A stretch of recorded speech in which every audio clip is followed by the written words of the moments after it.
Bonsoir Hugo Desnoyers. Bonsoir. Donc vous dites l'arme de crocodile sur le chômage des jeunes?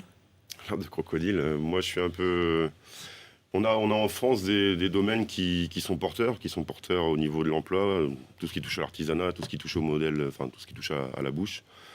J'en fais partie. On a beaucoup d'emplois à créer, on est demandé dans le monde entier. Et ouais, je suis un peu déçu parce que on a quand même depuis très longtemps été un peu dévalorisé par rapport à tout ça. Et vous estimez qu'il y a combien d'emplois dans vos métiers de bouche et de l'artisanat d'une façon plus générale qui ne sont pas pourvus? Je n'ai pas les chiffres exacts. Dans notre domaine en France, on cherche 4000 personnes aujourd'hui, c'est sûr. Dans la boucherie? Dans la boucherie. Maintenant, tout ce qui touche à la restauration, la boulangerie, pâtisserie, charcuterie, tout ça, c'est des dizaines de milliers d'emplois, oui. Et pourquoi vous ne trouvez pas? Un problème d'image, un problème de voie de garage, comme je l'expliquais, par rapport à l'éducation nationale, un problème de volonté, sans doute, un problème aussi d'envie de la jeunesse. Michel Sapin. Bonsoir d'abord. Bonsoir. Et ravi d'être avec vous. Oui, il y a un petit peu tout ça. Mais ensuite, quand on est dans l'action elle-même, dans la politique, il faut voir un peu comment on décide, comment on fait les choses. Première question, l'orientation. Parce que c'est vrai pour vos métiers, comme c'est vrai pour d'autres métiers. On a aujourd'hui, pas tout le temps, mais on a souvent un système d'orientation qui est par défaut. Puisque tu peux pas... C'est un exemple. Au-delà de la seconde, passer en première, puisque tu ne peux pas passer ton bac, puisque tu ne peux pas aller au-delà, alors on bascule vers des métiers qui sont immédiatement considérés comme inférieurs. Il n'y a pas de métier inférieur. Comme disait l'autre, il n'y a pas de saut métier. Et dans tous les métiers, on peut faire les choses avec intelligence, initiative, y compris en prenant des risques. Et bien entendu, vous en êtes un des meilleurs exemples en réussissant. Donc il y a vraiment une question d'orientation. Ça, c'est la responsabilité, je dirais, du service de l'orientation. Ça peut être à l'éducation nationale, mais ça peut être aussi dans les... On parlait des missions locales, celles qui suivent les jeunes qui sont en difficulté, qui recherchent un emploi, d'orienter. Ça peut être aussi le rôle de Pôle emploi, d'essayer d'orienter vers des métiers comme cela. Mais la deuxième chose, c'est la formation. C'est-à-dire qu'il faut qu'il y ait une formation de qualité à ces métiers. Et là, vous êtes aussi un peu en responsabilité, parce que Bien souvent, sûr. ces formations sont des formations qui sont portées par les partenaires sociaux. Comme vous le savez, c'est vous qui financez des organismes de formation. Là, il faut aussi que cette formation soit une formation de qualité, tournée vers ces jeunes, pour les accompagner aussi. Hein. Et puis, dernier point, j'en termine, l'histoire de l'image aussi. Mais là, c'est aussi un peu votre responsabilité à vous, entreprise. Je cherche à voir un peu ce que les uns et les autres peuvent faire. Donc, il y a aussi une manière, c'est un métier forcément dur, c'est forcément un métier qu'on fait le matin, qu'on fait tôt, mais il y a une considération aussi à avoir pour le métier, et ça vous appartient. Est-ce que vous avez C'était une autre image les de ces jeunes métiers. ne veulent pas se lever tôt, réclament des jours de congé, bref, que la société ne les pousse pas à aller vers des métiers qui sont contraignants sur le plan... La société ne les pousse pas, il ne faut pas toujours attendre de la part de nos politiques ou de la société. On se lève le matin, on va travailler, on se fait soi-même. L'État n'est pas là pour tout gérer, surtout le quotidien des gens. On se lève, on est courageux, Monsieur Sapin, et vous-même, vous n'êtes pas à cette place-là aujourd'hui si vous n'avez pas travaillé dur pour avoir l'envie aussi de réussir. Donc déjà, ça passe par ça. Moi, j'y crois. Je suis un exemple vivant. Maintenant, la formation, comme vous l'évoquiez tout à l'heure, chez nous, on a les centres de formation des apprentis, les CFA dans tous les départements. C'est des gens, moi j'ai eu la chance de tomber sur des gens exceptionnels, les professeurs, tout ce qui encadre ce domaine-là. Je pense qu'on a une formation très pointue en France aujourd'hui par rapport à notre métier, à notre domaine. L'image, bien sûr qu'on a notre part de responsabilité, l'image on est là, on essaye depuis quelques années de faire changer cette image qui nous colle un peu à la peau, l'image d'Épinal. Vous dites le boucher avec le tablier plein de sang, l'image d'Épinal, bien sûr. On a vu que dans notre domaine en France, il y a des gens, il y a des jeunes qui poussent un peu les portes. J'en fais partie. Il y a Alexandre Polmar, il y a Hervé Sancho. Il y a des gens qui montrent que ce métier est un métier exceptionnel. J'insiste sur le fait que les jeunes, c'est vrai que c'est pas un métier facile, mais bon, je suis pas malheureux non plus, quoi. Je le vis très bien. Et j'insiste sur le fait que les jeunes, il y a cette volonté. Vous parlez d'image, il y a cette volonté aussi de vouloir réussir, surmonter les manches et dire on y va, quoi. Voilà. Mais est-ce que vous avez le sentiment... D'abord, on gagne combien quand on est apprenti boucher? Alors, apprenti aujourd'hui, je sais pas, ça touche à 500-700 euros, ça démarre quand même à 500-700 euros par mois. Apprenti, hein, sans... Net? Je crois, oui. Je suis pas trop... Oui. Oui. Et vous avez des stagiaires? Non, moi j'ai des employés. Des employés. Par rapport à tout ce qui est l'emploi, oui, nous c'est tout de suite des CDI quand ça se passe bien. Est-ce que vous demandez, par exemple, qu'il y ait un recours... il y a eu des enquêtes qui ont été faites en Allemagne, par exemple. On s'aperçoit que finalement, les Allemands recourent beaucoup plus que nous à la formation en alternance à partir de 16 ans. L'éducation nationale, éducation pas nationale en Allemagne, mais enfin, continue évidemment à veiller sur eux, mais en même temps, il y a cette formation. Est-ce que vous réclamez justement une modification du statut en France ? Non, je ne réclame pas une modification du statut en France. Je dis peut-être que dans tous nos domaines qui sont encore porteurs, je pense qu'on pourrait peut-être, nous, en tant qu'artisans, avoir un pied un peu plus tôt dans le système de l'école. Déjà, passons aussi par les professeurs, arrêtons d'être dévalorisés. On a évoqué le sujet tout à l'heure. Et je pense que oui, en montrant des exemples qui réussissent, on est capable peut-être de donner des envies, de donner des vocations à certains jeunes. Mais il y a eu en 2009 une enquête de l'OCDE sur la France, sur le système scolaire dans différents pays, mais notamment la France.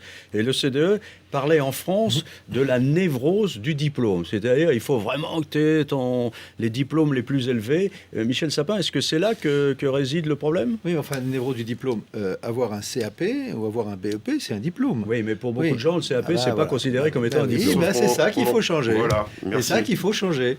Non, je dis ça parce que c'est pas... Une vie. Avoir un CAP ou un BEP, c'est pouvoir aller dans une entreprise en disant, voilà, on m'a certifié que j'avais un certain nombre de compétences. Pas toutes les compétences, et ensuite les compétences nécessaires dans la vie, en étant vraiment en situation dans l'entreprise. Donc, c'est pas tellement... C'est la course au diplôme, entre guillemets, supérieur, avec des risques à ce moment-là de voir beaucoup de gens formés dans certaines matières avec peu de débouchés et d'autres moins formés dans des matières où il y a plus de débouchés. Majoritairement. C'est en partie ce qui se passe, mais comme vous le savez, des mécanismes d'orientation, c'est des mécanismes qui ne changent pas en 3 mois. Hein. Donc c'est quelque chose qu'il faut changer en profondeur. Juste sur les questions d'alternance, apprentissage et alternance, moi je suis extrêmement favorable à l'apprentissage et à l'alternance, dès lors que, comme vous le disiez vous-même, il y a toujours un lien avec l'éducation nationale. On ne réussit pas dans une entreprise comme la vôtre uniquement parce qu'on sait trancher des steaks. C'est très important. C'est pas si simple que cela, je le dis à nos téléspectateurs, que de trancher des steaks de bonne manière. Mais il faut aussi avoir un bagage personnel, il faut être bien dans la vie, il faut réussir dans la vie. Donc il faut tous ces aspects-là qui est ensemble. Il ne faut pas opposer... On parle de volonté individuelle. Vous le faites pas. Il ne faut pas opposer l'école à ce que serait l'apprentissage dans l'entreprise. Il faut les 2 éléments. Mais sachez que l'année dernière, en 2012, il y a eu une augmentation du nombre des apprentis, alors qu'on disait que ça serait peut-être pas le cas compte tenu de la situation de l'emploi. Donc ça correspond quand même à quelque chose. Simplement, il faut que ce soit dans tous les domaines. Mais le problème que vous soulignez pour vous-même dans la boucherie, que d'autres pourraient souligner, mais par pour exemple, d'autres professions, sûr, d'autres professions. Mais pardon, je souligne que par exemple, on a un grand domaine qui marche très très bien en France, qui crée des emplois, enfin qui pourrait en créer encore plus, c'est l'aéronautique. Et dans l'aéronautique, il y a des niveaux aussi. Alors il y a du CAP, du BEP, c'est pas les mêmes, hein, mais enfin ce qui demande déjà aussi beaucoup d'apprentissage. Mais il y a d'autres niveaux. Et quand même, donc il faut mais en Aquitaine aujourd'hui, il manque ce qui me de frappe, ça. c'est que je veux donner juste non mais attendez, pardon, parce que quand même, ce qui me frappe, c'est que d'un côté on dit il y a beaucoup trop de chômeurs en France. Et c'est exact, tout le monde déplore qu'il y ait autant de chômeurs, notamment chez les jeunes. Et en même temps, il y a du boulot dans un certain nombre de professions. Qu'est-ce qu'il faudrait changer pour vous ? Je sais pas, parce qu'en plus, aujourd'hui, il y a des gens comme nous, même que ce soit les restaurations, tous ces domaines-là, on propose de plus en plus d'argent en fin de mois, quoi. Donc, à un moment donné, on sait plus comment faire. Mais c'est quoi, c'est une question culturelle, c'est une question...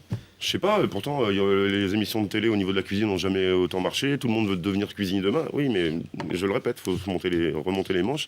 Alors, on veut plus remonter les manches ? J'ai l'impression. Ah, c'est ça. Malheureusement, c'est un peu pessimiste ce que je dis, mais il y a quand même il y a des domaines où on est demandé dans le monde entier. On a ce savoir-faire en France depuis très longtemps, et on pourrait faire des belles choses, mais non. On n'a pas envie d'aller, on n'a pas envie de salir les doigts dans le sang en boucherie, dans la graisse en cuisine. Non, c'est. Faut travailler combien d'heures par semaine dans votre métier ? 40 heures par semaine, comme tout le monde. 40 heures. Pourquoi ? Bien sûr. Pas 35. Après, moi, je suis 35, patron. les autres, elles sont payées en heures supplémentaires, heureusement. Voilà, non, mais ça, c'est un autre domaine. Moi, vous savez, j'étais apprenti, j'ai fait des heures parce que j'ai voulu apprendre. Ma première semaine de vacances, je l'ai pris, j'avais 27 ans.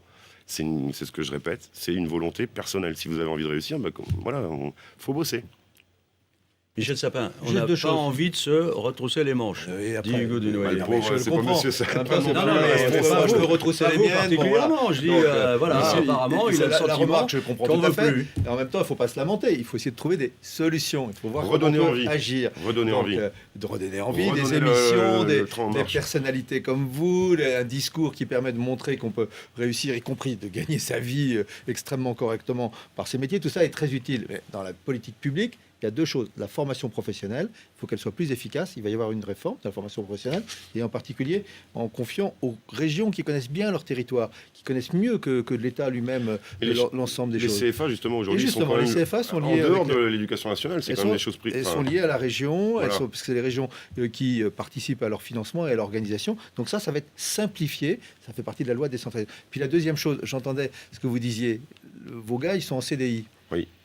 Ça- Tous, moi, je vais... Mais oui, tous. Ça attire plus que d'autres qui ne utiliseraient que des CDD de 1 mois ou d'une semaine. Ça peut arriver aussi dans un certain nombre Oui, mais enfin, d'autres alors- artisans. Donc ça compte aussi beaucoup la manière dont chacun considère ses salariés Je suis d'accord. et à partir de là leur apporte de la sécurité.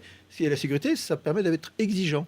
Parce Oui, puis que c'est travailler, gagnant-gagnant. c'est aussi mériter d'être exigeant. Est-ce qu'on invite les bouchers ou les boulangers ou enfin les artisans dans les écoles pour expliquer On commence parce que nous, on a poussé un peu oui, dans ce quand domaine-là, même. oui. Et l'éducation nationale vous dit quoi?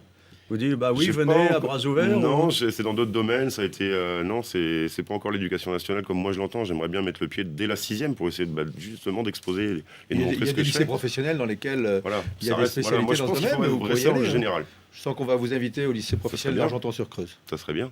Non, c'est important. C'est important, je pense, c'est donner l'envie, redonner l'envie. Bon, bah Moi, j'y écoutez. crois. Merci, Merci à d'être venu nous voir. Et Merci. puis Et à espérons, bientôt. Michel Sapin, qu'on va trouver comme ça le sésame qui permet quand La même de solution miracle. relancer. Solution miracle, non. Non, mais de redonner envie, tout simplement, Oui, effectivement. Hein, et de Il dire y a qu'en pas de plus, solution on gagne miracle. bien sa vie quand même. Très bien sa vie, oui, bien sûr. Les salariés chez nous, ils sont très correctement payés, bien sûr. Votre Chez moi, le plus bas salaire est à 2003 net logé nourri. C'est une somme. On est à 2003 net Paris. de Géloury. Oui, on est à Paris, c'est vrai qu'on est un peu protégé, c'est pas Oui, le, bon, au puis niveau vous avez une national. boucherie, disons, qui est un Oui, peu haut quand de gamme. même, Quoi. quand même. Ouais. C'est pour un patron, c'est quand même des charges, c'est quand même beaucoup de, c'est un engagement aussi. Hein. Il n'y a pas trop de Aujourd'hui, charge. embaucher du CDI, c'est un vrai challenge aujourd'hui en France. Il n'y a pas trop de charge. Mais si, bien sûr que c'est important, mais c'est voilà, c'est un vrai pari sur l'humain. Et donc oui, c'est gagnant-gagnant. C'est le salarié est considéré, le patron, ça se passe très bien. Et le contrat de génération, je suis persuadé qu'il sera le premier à le mettre en œuvre. Allez. Bon, et ben voilà un deal qui a été réalisé sur le plateau. Merci Hugo Merci à Dunoyer d'être venu Merci. nous voir. Michel Sapin, on va passer à la dernière séquence.